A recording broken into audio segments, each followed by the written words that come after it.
হলাম আপনাদের প্রিয় কাঙ্গালি ভাইয়া।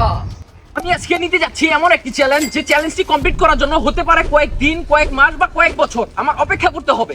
এই চ্যালেঞ্জটি কমপ্লিট করার জন্য আমার লাগবে 4টা 10 টাকা নোট এবং একটি জাদুকারি কলম। এই চ্যালেঞ্জটি কমপ্লিট করার জন্য আমার সাথে আছে আপনাদের সবার প্রিয় টিকটকার আসাদ ভাই।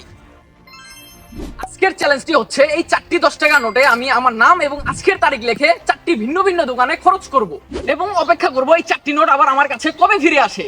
হতে পারে আমার যুগ ধরে এই 4টি নোটের জন্য অপেক্ষা করা লাগতে পারে, তারপর আমি এই চ্যালেঞ্জটি কমপ্লিট করেই ছাড়বো। তো দেরি না করে এই 4টি নোটের ভিতরে আমার নাম এবং আজকের তারিখ লিখে ফেলা যায়।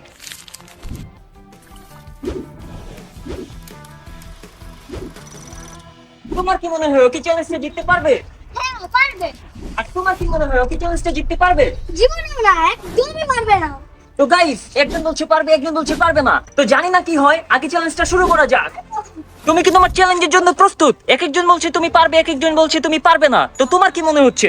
হ্যাঁ, আমি অবশ্যই পারবো। এই চ্যালেঞ্জটি কমপ্লিট করতে আমি অবশ্যই পারবো। এই টাকাগুলো এক সময় না এক সময় আমার কাছে ফেরত আসবেই। তো এই 4টি নোটে আমার নাম এবং আজকের তারিখ লেখা শেষ। তো চলো 4টি ভিন্ন ভিন্ন দোকানে গিয়ে এই নোটগুলো আমি খরচ করে আসি।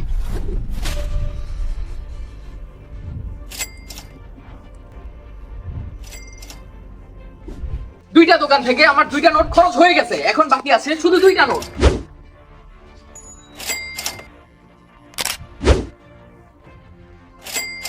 তো এখানেই আমার 4টি নোট শেষ হয়ে গেল। এগুলো এখন আমি এই গরিবকে দান করে দিব।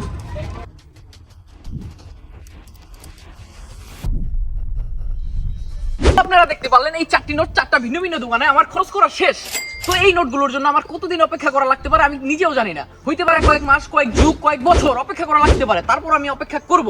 আর যদি এই নোটগুলোর ভিতরে কোনো একটি নোট আমার কাছে ফিরে আসে, তাহলে আমি এই ভিডিওর পার্ট 2 নিয়ে আসবো। তো এই চ্যালেঞ্জ ভিডিওটি আপনাদের কেমন লেগেছে এটা কমেন্টে জানান, আর নেক্সটে কি চ্যালেঞ্জ ভিডিও আনা যায় এইটাও কমেন্টে জানান। তো আজকে এই পর্যন্তই, আল্লাহ হাফেজ।